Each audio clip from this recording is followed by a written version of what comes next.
I go by Coach KJ. I played at Duke, and there we really prided ourselves on defense.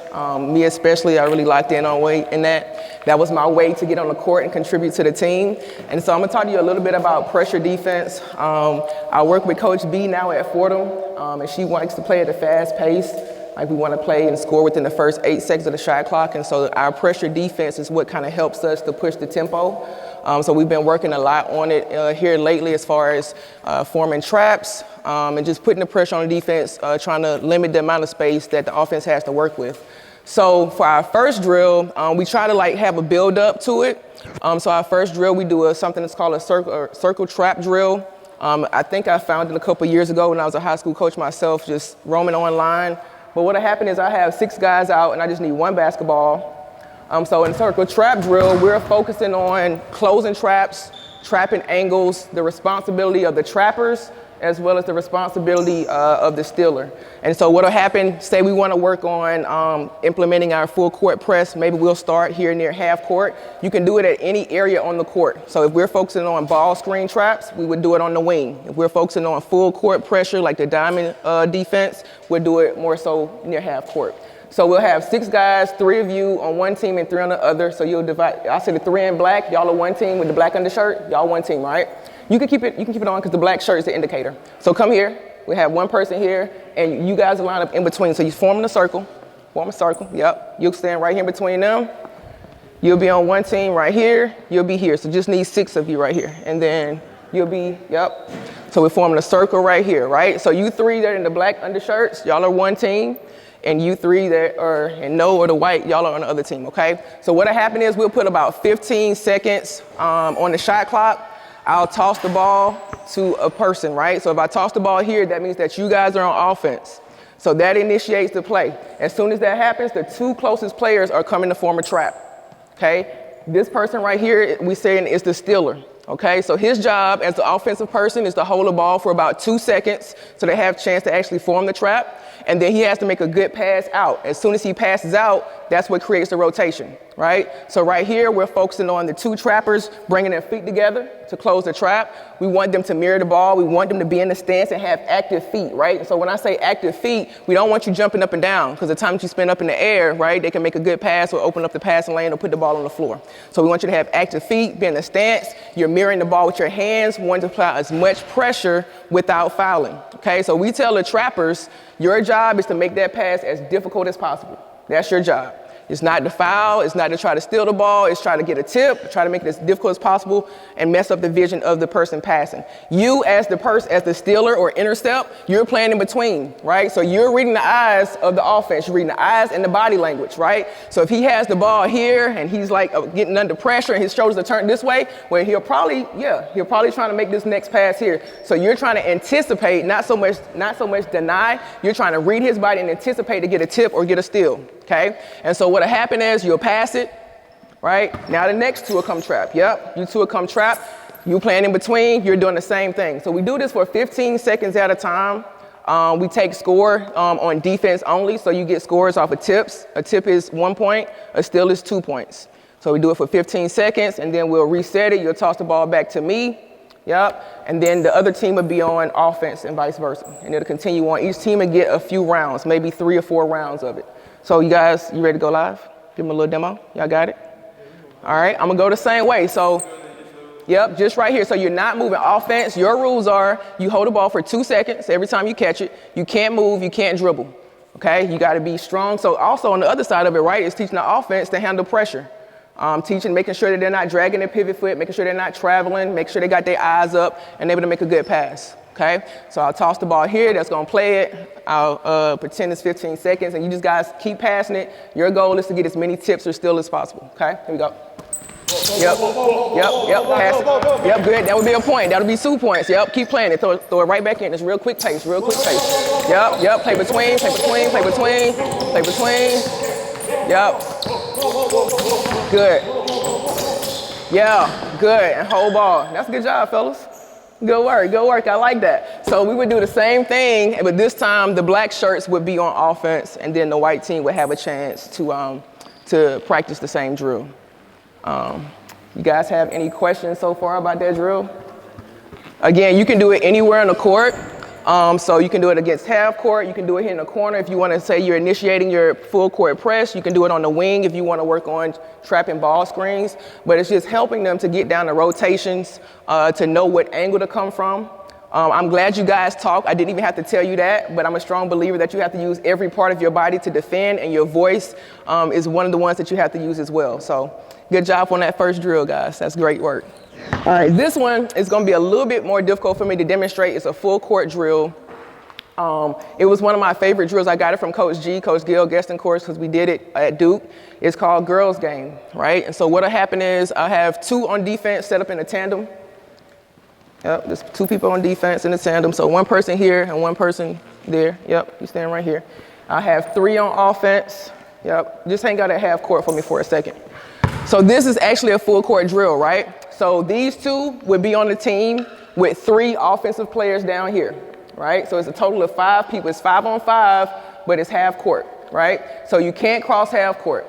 You 3 would be on offense. You 2 would have 3 players like them on this side that was on your team, right? And then you 3 players would have 2 defenders. Can I get like just bodies? Any coaches want to volunteer? Just stand. You got me?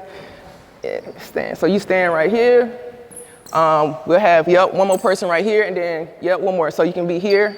And so what'll happen is these 3 coaches on the perimeter, these 3 coaches on the perimeter are on the team with these 2 guys, okay?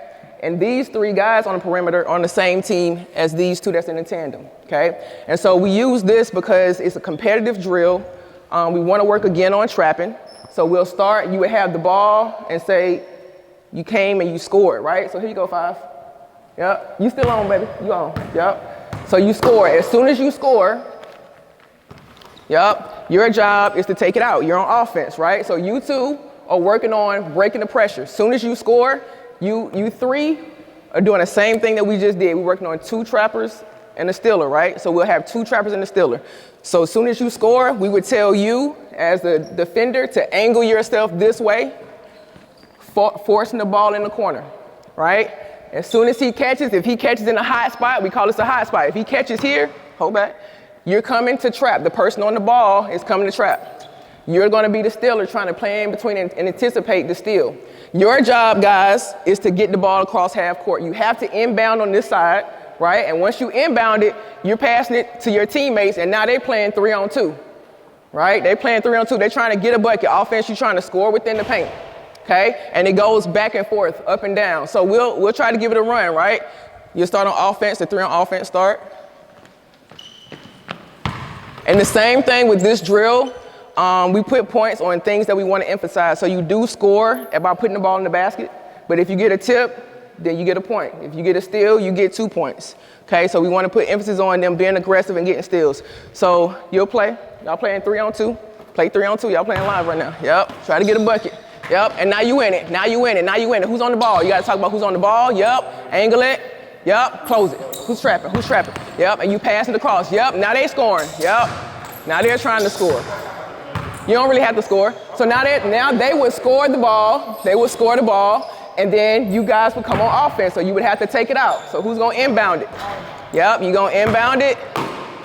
Yep, and they're forming this trap, and they're playing between, and they gotta get it across. Yep, half court.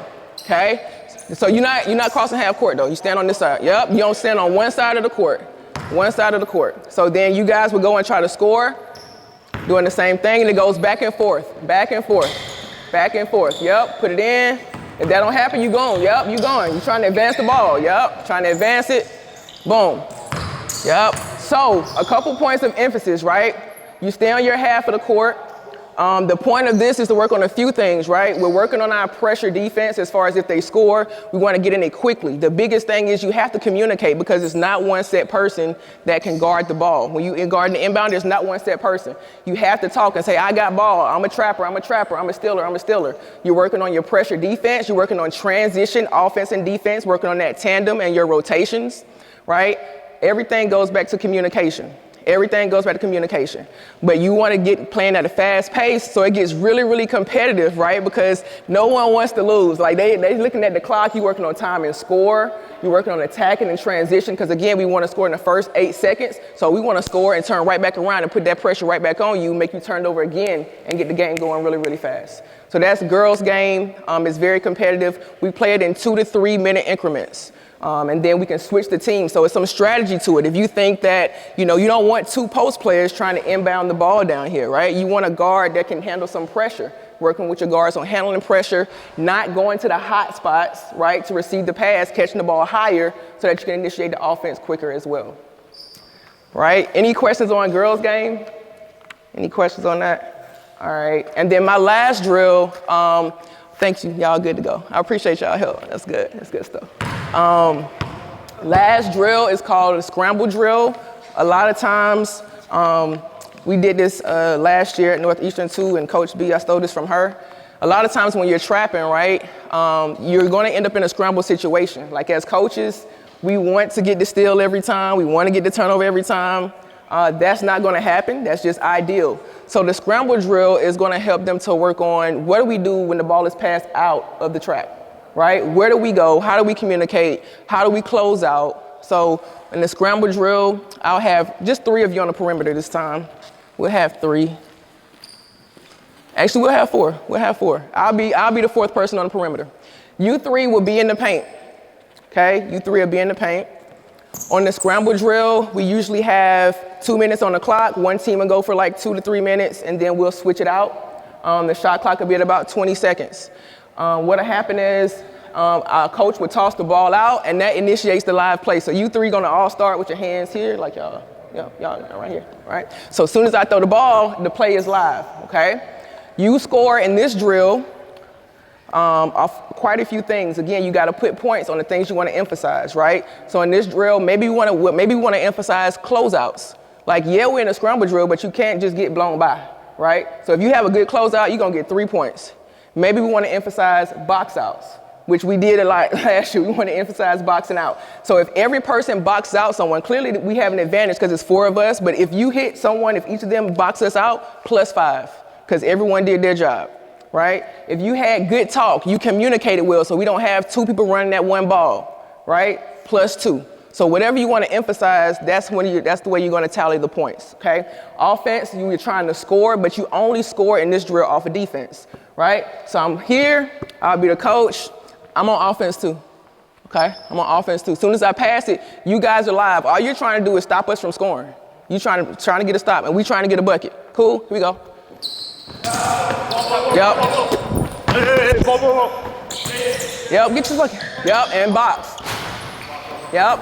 Yep, and then they'll rotate in. Come on, reset real quick. We back in it. Back in it. Back in it. Yep, attack the basket. Attack. Yep. Shoot that. Yep, play it. Keep playing. Yep. Good. And reset. Okay, so that's just an example, right? So with the scramble drill, it's all about communicating. It's very chaotic. We'll have a coach up top. Usually the girls rotate in from the baseline, and we're throwing the ball out as quick as we can, because you need to already know who's coming in. That's communication, right? When you come in, you got to be able to react, read quickly. We also take away points, right? So if you give up a give is what we call it. If you give up a straight line drive to the basket, -2, because that's not what we want. Okay, you got to be able to keep them in front and have body control, even though you're in a scramble situation. So the scramble drill is something that we may end with as far as like helping them to understand rotations and where they should be and how they should react if the ball is passed out of the trap. Yes, ma'am. Yeah, it'll always be 4-on-3. It's creating a mismatch. And so that's why it's going to be 4-on-3, because now you have to scramble and you have to cover ground. Like, you got to play in between, you got to be able to close out. So we kind of want to give the offense an advantage in that way, so we can kind of emulate, if the ball is thrown over our head out of a trap, okay, what do we do next? Because they're probably going to have numbers if we had 2-on-1 ball. So we usually start, you can do 3 versus 2, 3 versus 4, but you always want to create that mismatch. You guys are good to go. Thank y'all so much. I appreciate it. Do anyone have any questions about any of those drills or anything that we do to apply pressure defensively? Yes, sir. Are there specific rotations that you guys have your players get into with this? I mean, I know there was a little bit more spontaneity. So when we first start, we just let them go for it. We kind of let them figure it out because we want them to talk and communicate. A lot of times I find like these kids these days, they want a particular answer. That's not basketball. Like we're gonna have our game plan and we're gonna hope that we can execute the game plan, but 9 times out of 10, you're gonna have to be able to make a decision, right? And so the key is, as long as everyone on the court is on the same page, then you're not wrong. As long as everyone's on the court is communicating and we get to stop, I'm okay with how, I'm okay. I'm not telling you have to get it done this way. It is a little bit, so if someone is on the ball, like you definitely want to load the ball side type of thing, right? You're going to give up the longest pass. You're also going to play your personnel. So I'm not lunging out at somebody that can't shoot. I got to know my teammates. But we don't tell them a rhyme or reason as to how they rotate. Yeah, absolutely. Any other questions about any of those drills or our pressure defense? That must mean I was pretty thorough then. All right, thank y'all again. I really appreciate your time and for coming out and for engaging with me and asking good questions. And so